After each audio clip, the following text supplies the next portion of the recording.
There's a lot of stuff. There's a lot of partying in this book.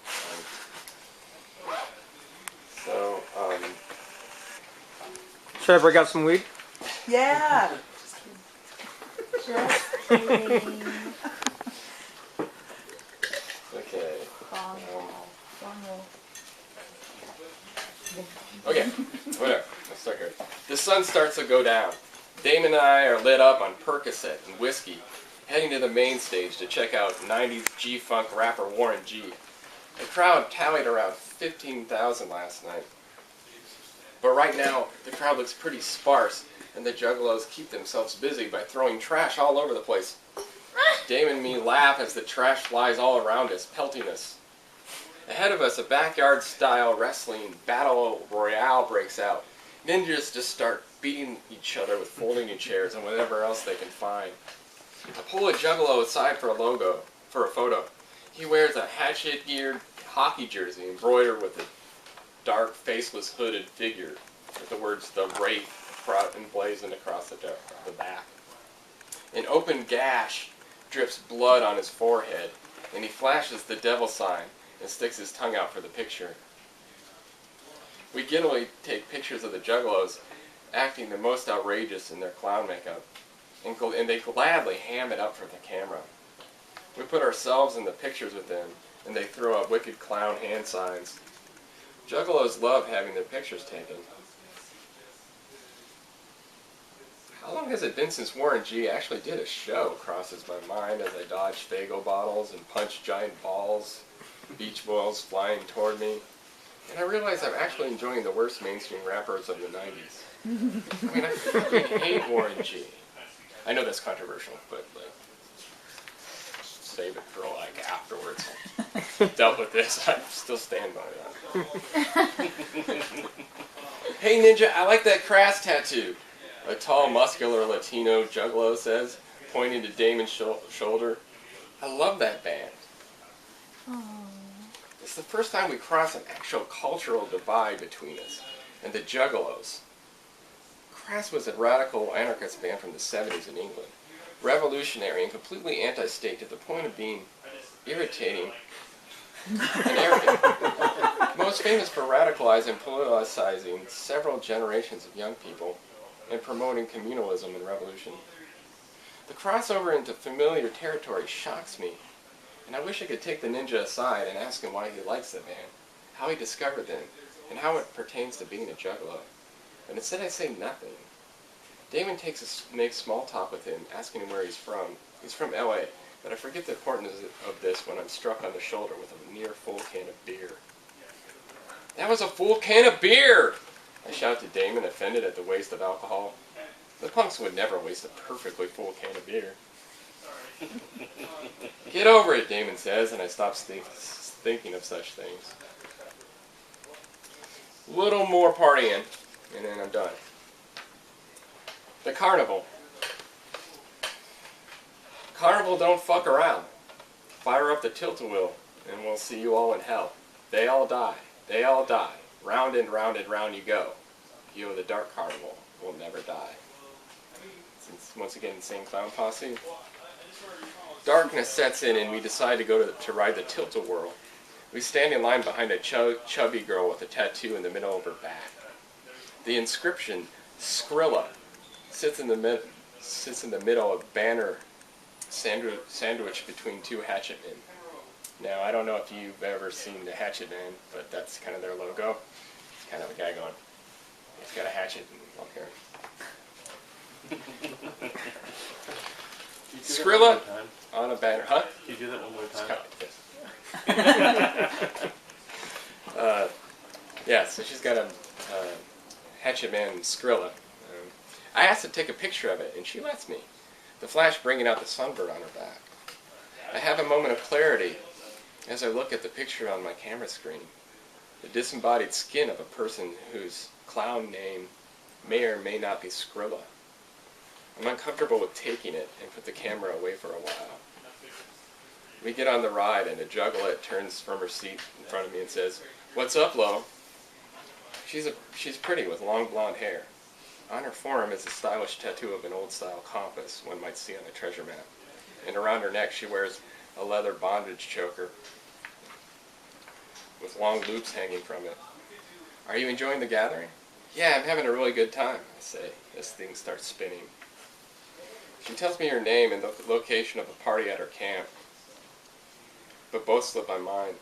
The ride stops and Damon and I stumble off dizzily towards each other, the drugs and booze all twisted up in our stomachs. Damon tells me he'll meet me back at the van, and wanders off to puke his guts out for the next hour.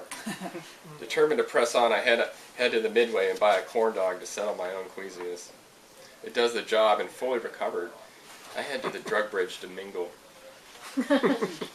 This drug bridge, that's where you buy like acid and MDMA, and it's very literal. It's just crazy because there's no security or anything, and just private property. So the drug bridge is where you buy. Nobody uses any like cocaine. You know, that's where you buy cocaine. I dodge golf carts, and golf carts narrowly dodge me. Whoop whoop! Juggalos from the carts shout, and I laugh and yell it back to them. Now that the sun is down and the psychopathic bands are about to go on, more and more lows and lets paint themselves up. The evil grins fit the party atmosphere. I pass one of the carnival games. A juggalo and a carny stand in front of a donkey tank. On the donkey tank sits a topless woman, and two men haggle over the price of the balls the juggalo needs to throw to dunk the girl. Now, when I say a juggalo and a carny, I mean an actual carny this time. So just for that, you know. Can I take her out of lake hepatitis if I win? Juggalo asks. Yeah, sure, you can take her, yeah. No, the girl shouts from her place on the tank. Life fills the drug bridge. Dealers holler out what they're peddling, buyers barter. A pear-shaped juggalette offers titty flashes to sweeten the deal on a dub sack. Deals are made everywhere so everyone can roll, trip, or get high for the show. Juggalos pass by holding handmade signs of the drugs they're selling. I'm sitting with Kentucky, just shooting the shit.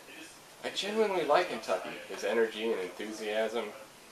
And since this is his house, I let him do most of the talking. He's a lot younger than me, and I wonder how his life's going to unfold, and I hope the best for him and every juggalo out here. Directly across from us, leaning on the opposite rail, a short guy holds his own large sign that proclaims, "I just wanted to waste your time." What do you think of whoop whoop? Kentucky asked me. Well, I don't know, it's kind of goofy, but it seems to have its purpose, you know? Like, for instance, this time when everybody's partying and some dude comes up to you all fucked up and babbling and shouting or whatever. He's just having a good time, but you don't know what to say. Well, you can just say, whoop whoop! You know, times like that. Yeah, I know what you're saying, Kentucky laughs. Connecting with Kentucky is easy, as I think humanizing someone throws a rope-a-dope to your ego. So often we avoid it like a disease, but if it happens, it's really not so bad. It's calming even to strip down your arrogance, leaving only the bare essence of what makes us human. It brings people around to the fact that we all struggle and life is damn hard.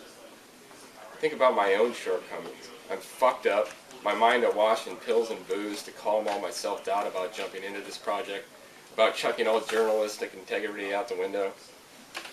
But as I chill with Kentucky, I think of others I've met out here. Not everybody, hell. I've found plenty of fucking dumb shits out here.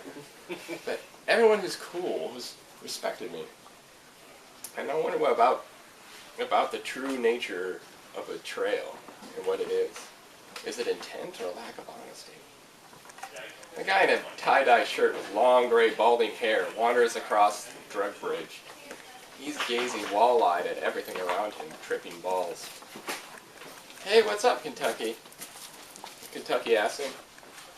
He gives a dazed smile and a slow, languorous wave. And Kentucky says, whoop whoop!